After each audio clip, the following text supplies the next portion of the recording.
take it obviously that you are 100% in favor of students using AI to assist them in their academic writing endeavors. But what do you say to those who are concerned about student integrity when it comes to admitting that they've used AI? Yeah, that's a very interesting point, honestly. And I've been also thinking about it lately. Because if we started to completely prohibit using it in class, they're gonna use it anyway, they're not gonna tell us. Or they'll try to use it in a way that we cannot actually detect.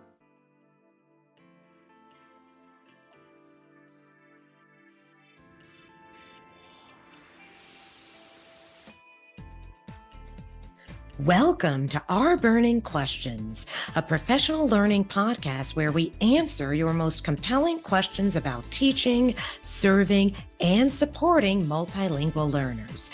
I'm your host, Yasmine Telwana, and through our talks, I look forward to bringing the methods, philosophies, and stories behind teaching multilingual learners to light. Let's get into the show.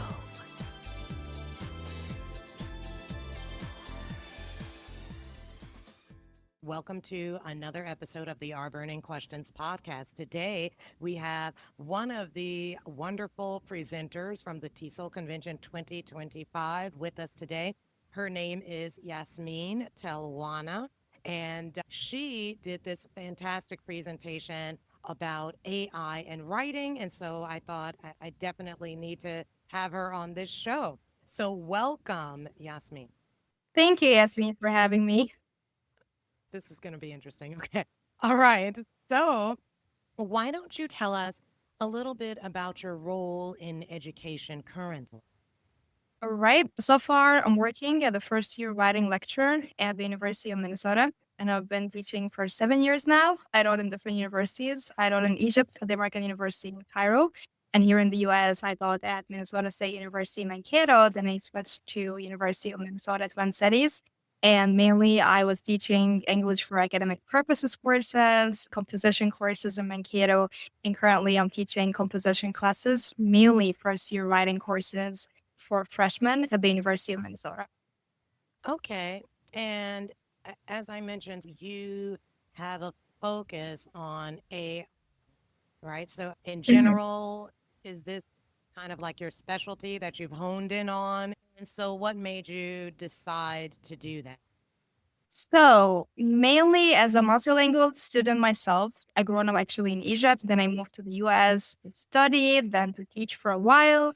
And I noticed how the students really struggle with writing specifically. But then with the widespread of AI, things changed because everyone started to count on AI in order to polish their writings, in order to enhance their skills when it comes to writing. So I thought about, okay, there are many concerns among educators about how students really use AI, and everyone becomes very skeptical about how to integrate it in classroom.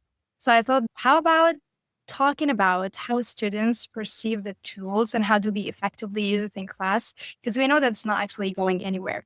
Something that's going to continue with us for a long time. So I thought about maybe having the students or invite them to be part of the conversation and see what can they contribute to an ongoing discussion about using AI in classes. That's why I became interested in navigating his part. Okay. And I really like what you said about inviting them to be part of the conversation, because this is often not something that we do as educators until like the last minute, really. Okay. So, Yeah. really getting their perspective, understanding exactly how they're using it, how they're feeling about using it is definitely a piece that I feel was for sure missing in the beginning of the big chat GPT or like generative AI boom. So that's why I was really excited about your presentation. So why don't we go? Well, I don't want to go back yet because I'm really curious about Egypt. Like, how would you describe your, I guess I want to say, the teaching atmosphere there or the culture in terms of university instruction, EFL, it would be in that case, in Cairo? How would you explain? I would say it's slightly different in terms of the pedagogical methodologies that are being followed at the universities over there compared to the one here in the US. And mainly here, I'm talking about the writing classes because I feel like writing is not something that we tend to focus on really in the Middle East. We focus more on getting good accent or speaking the English in a specific way. But when it comes to writing, I feel like this component is neglected. So that's why when I came here to the US, I really started to teach a few writing classes and I noticed how completely different it is compared to what I was doing in Egypt. And I liked how we focus more on writing as a process more than a product, because in Egypt, we care so much about the final product. Did you meet the requirements that would help you to get the grade or not? It's not about the scaffolded activities that we do along the way to prepare students to hone their writing skills and to get them ready before they work on the polished draft. So that's something that I really liked here. And I really hope at some point I can transfer what I gained here and in terms of teaching the writing classes to the universities back in Egypt, because I feel like this is a component that we really need to focus on over there. Okay, fantastic. I totally agree with it being a very important component, the process, right? And so that's where we are in terms of your presentation as well, Mhm. because you spoke a lot about the process, how students are integrating AI into their process. Okay, before we get into that, I would like to now go back a bit and understand how you ended up entering this field. What really inspired you to want to be a lecturer? I would say since I've been teaching for 7 years now, before joining the teaching, I was working as a translator. And it was more about just translating documents and talking to a laptop every day. So I was like missing that human interaction component of dealing with the students and leaving really an impact on their life. So what I really love about teaching at that point when you finish the course and then a student comes and tells you, oh, really, I learned how to do so and so. And now I'm happy that I can apply to my major, or I'm happy that I got the job finally. I was able to write the resume on a structured way, or I was able to write a thesis, or I learned how to write a research paper. So I feel like that point about reaching out to students and see actually the level of the impact that you leave on them, that's really what makes me enjoy what I'm doing. Wow. And when you were saying that, it's taking me back in my mind to various conversations with students who come back. And that's just really the best. Students who come back, or even if it's just a WhatsApp text and they say, hey, I got into such and such program, Yeah. university, and thank you That's for what everything. Yes. Okay. So that definitely is a very gratifying part of this, right? Part of Mhm. this profession. So let's go ahead and dive into your work at TESOL International. So you presented research that you'd done on student perspectives, as we Mhm. said, with regard to using AI for academic writing. So your main research question was, what are the students' perceived advantages and challenges of utilizing AI language models in academic writing? Can you sum up the results of this research? Yep, definitely. So we were focusing on both the challenges and the advantages that students gain as they start incorporating AI in their work. And we noticed that they focused on how AI can be beneficial in terms of simplifying the complex readings. As sometimes in the writing classes, we have mainstream classes and we have multilingual classes. In the multilingual classes, the students don't have English as their first language, so they struggle with comprehending complex scholarly sources. So something that we found beneficial is how can we prompt ChatGPT or Copilot or other AI tools in order to simplify the content for them. So they started maybe prompt ChatGPT to turn this article into bullet points that are simplified just to gain the general idea of what the source is talking about. So for summary and simplification purposes, that was like a thing that students really liked when it comes to using AI or prompting AI to do. They also found it really beneficial for idea generation. Multilingual students usually they struggle with writer's block, where they reach a point of the writing process where they can't generate any more ideas. They hit a wall. They can't come up with anything new. So prompting ChatGPT to generate more ideas or maybe inspire them with maybe different directions or different perspectives besides the one they think about was also beneficial to them. And I think also it was beneficial for multilingual students, especially for learning how can be structured or learning about the conventions for specific writing genres. So students here as freshmen, it's like the first time learning how to write a research paper, how to work on a rhetorical analysis. So they have no idea how would they structure the writing or the piece of writing that you're working on. So they found it really beneficial to prompt ChatGPT and Copilot about, okay, what are the key conventions that I really need to keep in mind as I'm working on the genre? Like, for example, what are the key aspects of a research paper? How would I structure an abstract? How would I work in a synthesis? So they found it really beneficial to guide them regarding the structure of the writing genres. This were the key advantages that students highlighted. The yeah. No, continue. Go ahead. Right. Now for the drawbacks that we talked about, that was the most surprising part to me because I wasn't really aware that students are really aware of what we're talking about as educators. So we keep like talking about plagiarism, ethical concerns of using it. So it was surprising to me that the students, they know actually these ethical concerns that we're talking about all the time as educators. And it was surprising to me that they highlighted in their reflections, the reflective writing that they were doing after every single project in the course. They were talking about how they are afraid of being accused of plagiarism by their professors and how they were so skeptical about the content that was generated by AI and just use it as it is in their writing. So they were like afraid about that point. Also, another thing that was very interesting is that they highlighted the fear of over reliance on AI. Because they have a tool that can get the work done for them and they don't bother thinking about it. Over the time, this is actually going to impede their critical thinking process and it's going to actually impede their ability to generate something. At any point, if they are prompted to do something, they will automatically refer to AIs because their mind is not ready enough to do the job or even to get the task done. So it was like interesting, honestly, to see how they are like aware of these points and they think about it.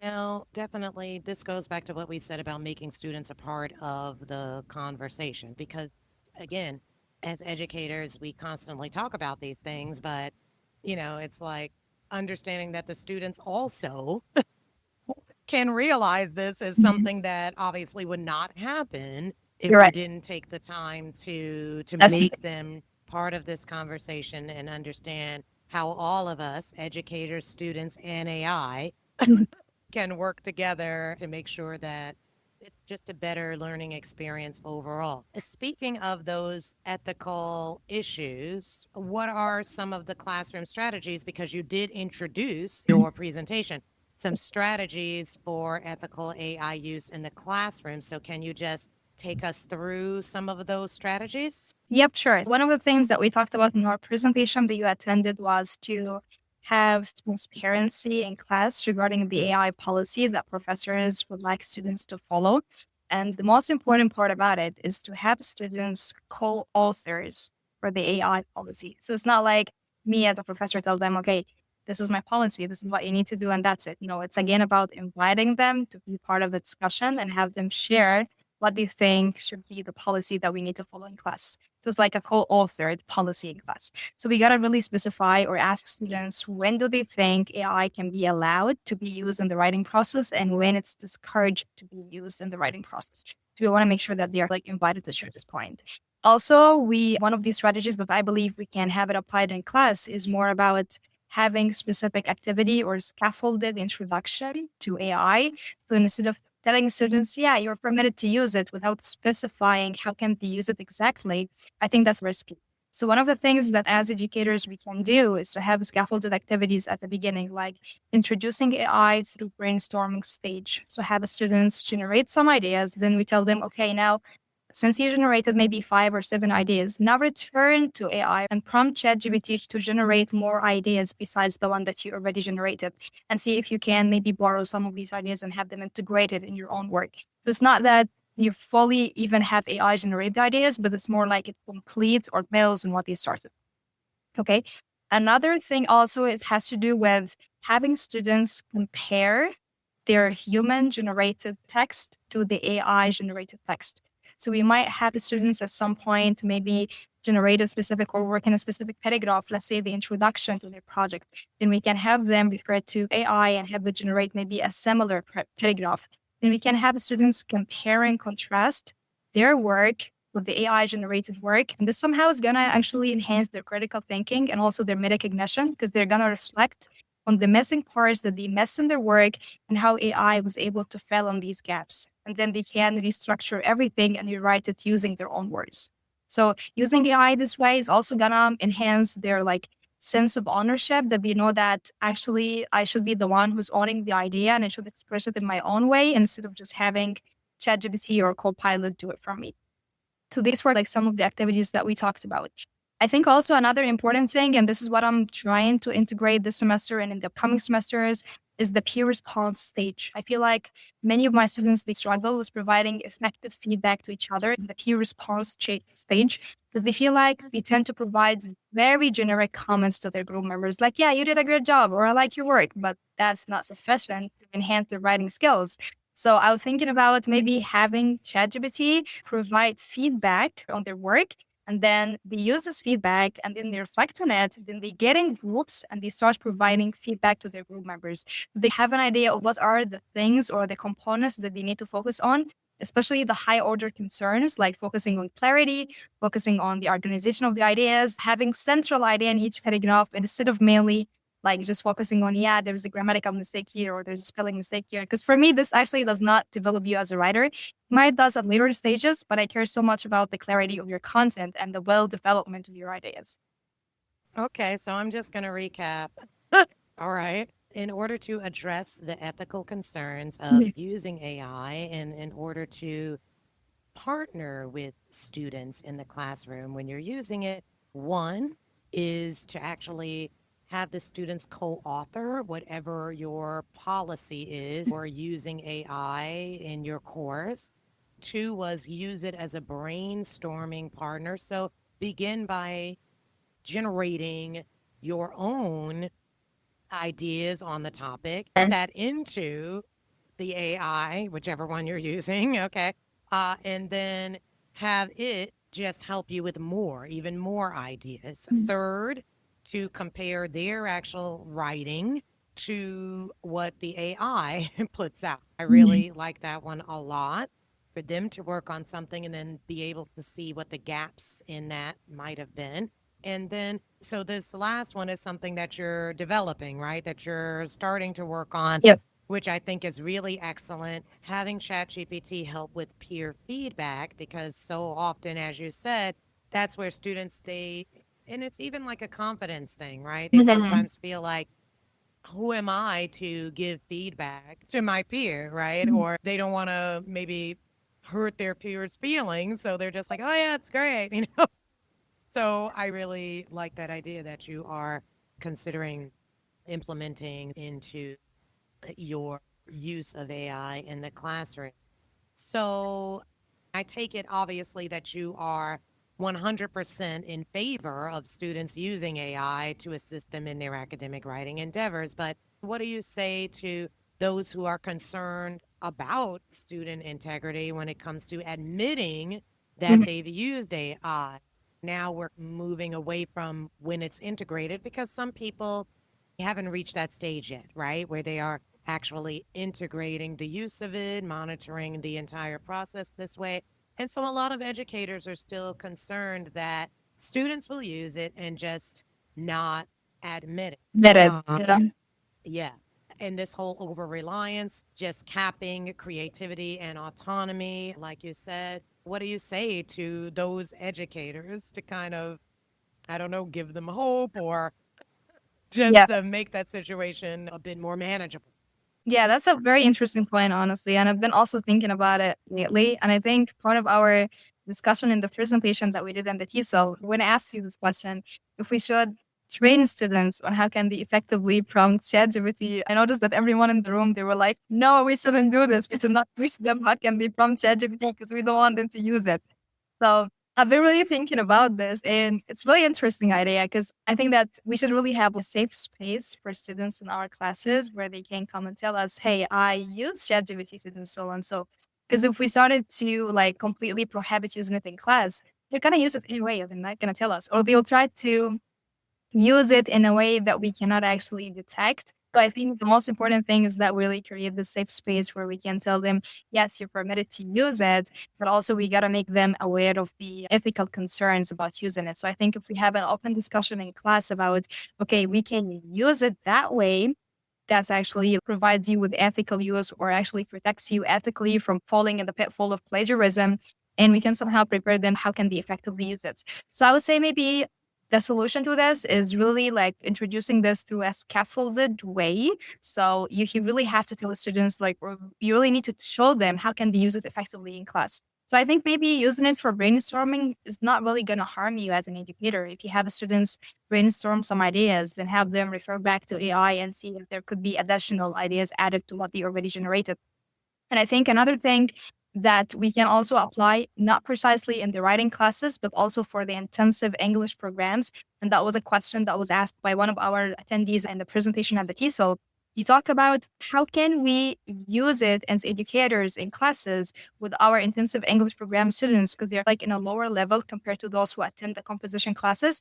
And we said that students somehow they have great linguistic knowledge, but they don't know how to use it. So maybe we can do something like having them generate some ideas or think about some vocabulary that they can use in a specific topic.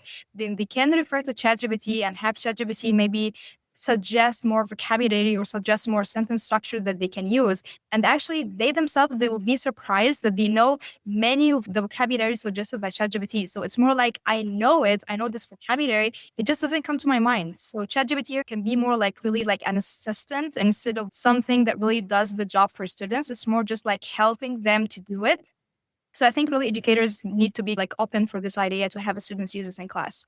I think also like the idea that we mentioned of comparing the AI generated content with the human writing. I think this is a very critical point because it can get the students really to understand what is being missing in the AI generated content, the tone, the personalized, because we want the students to bring their own identity into the writing. And I think the way really we can do this is to show them what is missing in the AI generated task that actually it cannot replicate your own voice or cannot actually effectively deliver the ideas the way you want. So maybe just showing them how to do this in class and being open for this is honestly like a key. And I think people should really be more open for it. Okay, great. I really feel like right there in your answer was the fact that we should just be more open to, again, including them in the conversation and in creating this process in the classroom. And then that's going to alleviate all of this, oh, undercover secret type of, yeah, I'm using it. I can't think of anything myself. So I think that really the entire approach is the answer, right? So I just want to talk a little bit about your participants. So some of them were native English speakers, had 23 first year students, right? Some were native, some were non native speakers of English. So did you find that there were any differences between the perceptions of using AI in the non native versus the native speakers? Yeah, I would say I like to use this phrase that AI for multilingual students, those who were participant in the research, somehow it was like level the playing field for them.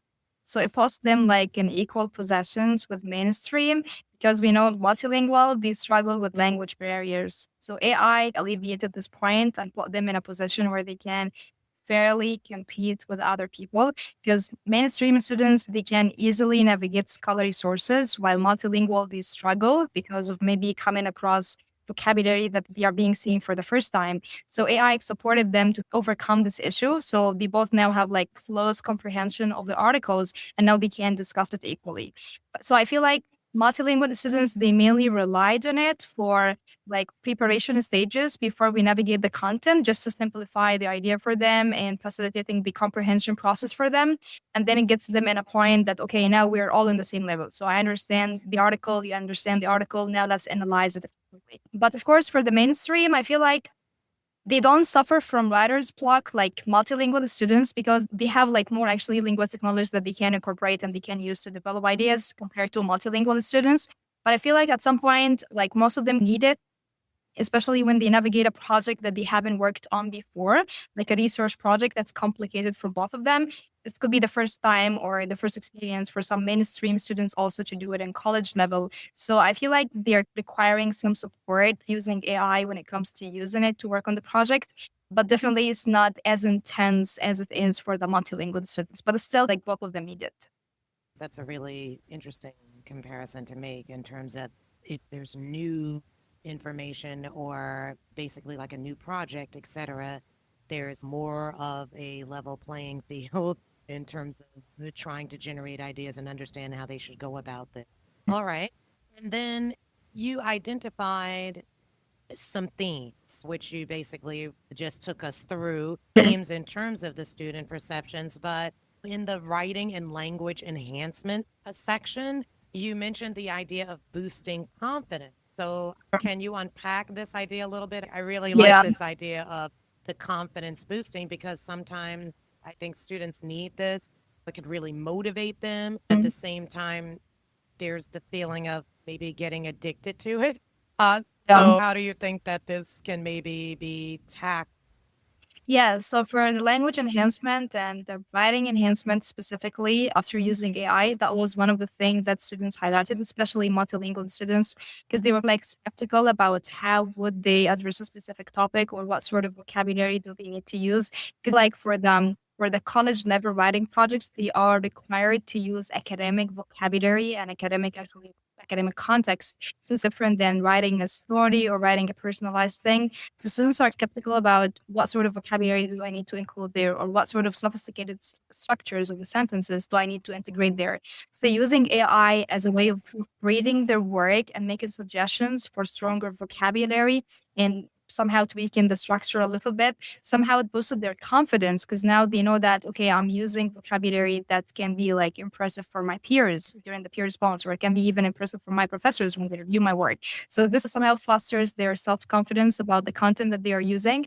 And I noticed that this honestly, yeah, it happens more for multilingual, but I feel also like my mainstream students at some point they also need this. Because I mean like this semester I'm teaching many mainstream and they also encounter the same issue that they feel like they're not actually confident enough about using their own words. So they feel like tying everything back or resorting to ChatGPT or to Copilot to generate more sophisticated or more advanced vocabulary is something that makes them feel like, yeah, I have something polished that I can share with my peers or my professors. Yeah, for sure. As a native speaker of English, still, you're like, wait, the language is so vast, right? Languages Yeah. are so vast. So choosing words that can make you sound more sophisticated when you're trying to bring your message across is Mhm. something that both sets really deal with. Yep. So what do you think are the implications for curriculum development based on the results of this research that you did? Yeah, I think a key implication is transparency. I would say transparency is a key. You want to make sure that your students in class they know exactly what are your expectations for using AI in classroom. And you want to make sure that you have guided discussion with them about how can we use it effectively. Also, I feel like an important implication is maybe designing co-pilot studies and workshops for educators. Educators really need to know how can they effectively permit students to use this in classrooms and how can they be prepared to navigate issues that somehow raises due to over reliance on ChatGPT. Because some professors they know that students using it and they're like worried about how should I navigate this issue or how can I deal with a student who I get spotted like using ChatGPT in the classroom or even to work on the assignments. And there has been actually so many conflicting points of view about, oh, we should actually accuse the students of academic dishonesty or we should actually like give them a failing grade. Others were talking about, no, we should embrace it and we need to talk more about it and give students maybe a chance to resubmit their work. So I think there's a need for workshops, guided workshops for educators on how can they effectively integrate AI in their classrooms at the same time, I feel like there's also a need for guided workshops to prompt students how can they ethically use it in the classrooms. I'm not sure honestly if we have like sufficient studies going on nowadays and we're talking more about like the needed workshops for educators and students, but I feel like there could be really a need for this in the foreseeable future to tackle these points. I think that sounds like a great idea. Now I'm like picturing how that would be implemented. So I'm thinking before the start of a school year, of a semester, really getting together, just the faculty getting Mhm. together and being educated. It could be that, or it could be there's several courses that could be offered Yeah. that would, in fact, end up shaping curriculum, shaping how things are added into the curriculum to be able to have this scaffolding situation go on. And I love that you said on both ends, right? Like further educating the students about this, because obviously they are concerned based on Yep. your results, right? And also, of course, educators, because there are a lot of educators who still are just like, we don't really want to touch. Yeah. It's true. All right. So this wasn't all you did at the TESOL convention. You also participated in a couple of poster sessions. One was called Enhancing Students' Language and Digital Literacy Through Task-Based Learning. Yep. And then another one was Unlocking Multimodal. Digital Literacy, multimodal assignments for multilingual first year writers. So, can you just give us a little summary of each of those? Yeah, sure. Both posters, they were connected to the courses I'm teaching currently at the University of Minnesota. And we mainly structure the assignments in a way that enhances the students' multimodal skills and digital literacy. And also, this is more about taking the students or starting the course with something very personalized, like having students work on a review or work on a literacy narrative, very personal story that they share about themselves. And then we somehow prepare them to the academic writing through more sophisticated projects like working on a research paper. So I was talking about how both projects integrate multimodal aspects because students are not merely writing essays and submit it. You need to turn this work into something more creative or into something digital. So for the review project, students need to record a podcast and they need to integrate background sounds and background music in their podcast for the review. And also working on the review, we prepare them for a very academic thing, which is how can we integrate research from different sources and have it integrated with our personal story. And this somehow prepares them for the upcoming projects that are mainly research based. And then when we get to the point of the research based project, students are required to come up with at least 3 scholarly sources. They have it integrate while they navigate a specific topic. And we focus on enhancing students' skills to integrate citations effectively. Because as most high schools all over the US, they use MLA citation format, not APA citation format. So when they go to college, they get surprised that professors require them to use APA citation, not MLA. So we also practice or train them on how can they effectively integrate sources and cite them. Then again, we turn the whole project into a multimodal thing. So for the research-based project, after they work on synthesis and integrate ideas and compare the sources together, you need to turn the project into either a website or a podcast or a presentation.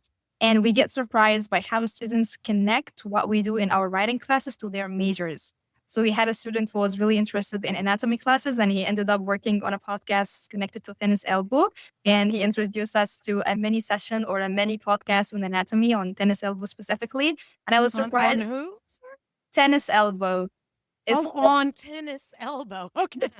It was very surprising to see how students turn it, like what we learned in the project, into something connected back to their project. Also, we had a student who was studying computer science and he was really into cybersecurity. And we ended up doing also a project connected to this major. So I love to see how students connect everything we're doing and everything we're learning in our writing classes into something that they can transfer to their own majors through a multimodal project.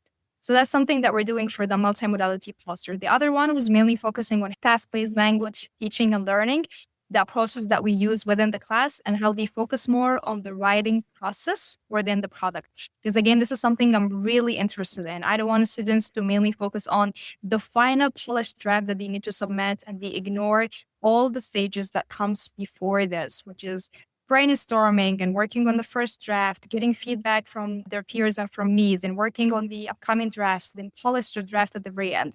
So I was talking about how the different tasks and the different assignments that we assign to students throughout the writing process, how it supports their writing skills and also supports them to navigate other skills besides writing, like the digital literacy skills, by checking different platforms and different ideas that they can have integrated in their work.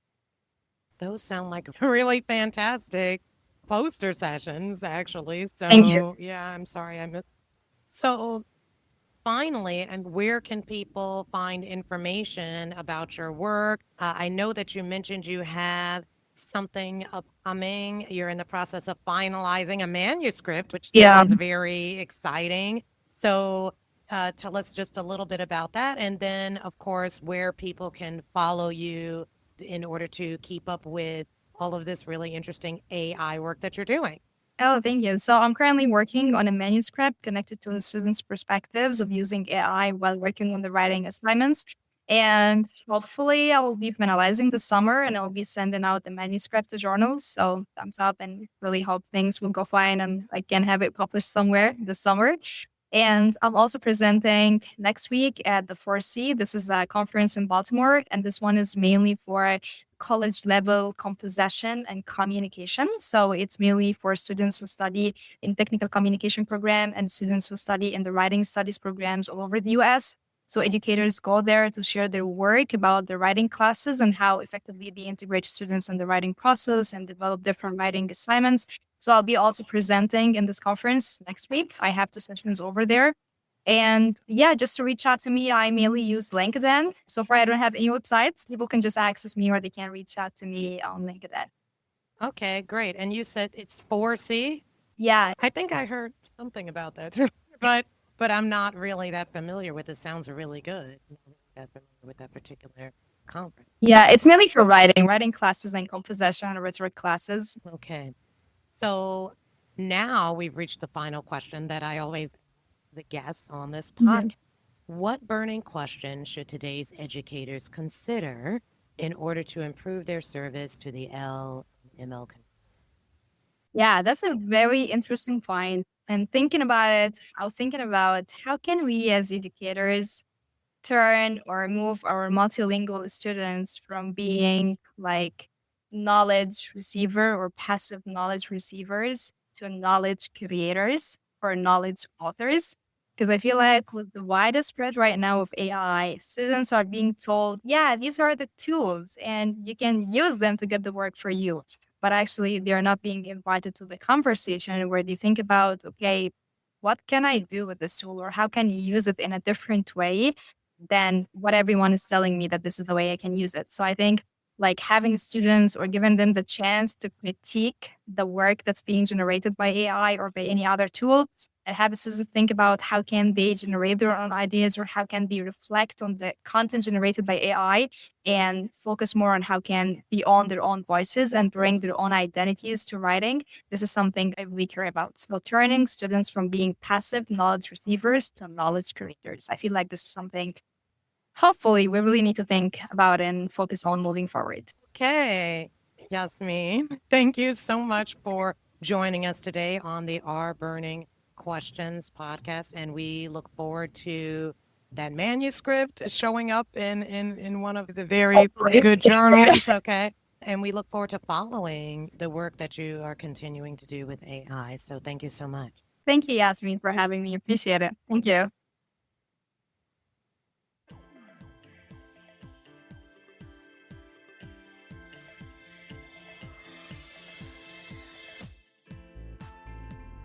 Thank you for tuning in to Our Burning Questions, produced by Midstate Auburn at OCM BOCES. If you would like to learn more about today's guest or any of the resources we discussed, please visit Midstate Auburn's webpage at ocmboces.org. That's ocmboces.org. Join us next time where we hope to answer more of your burning questions.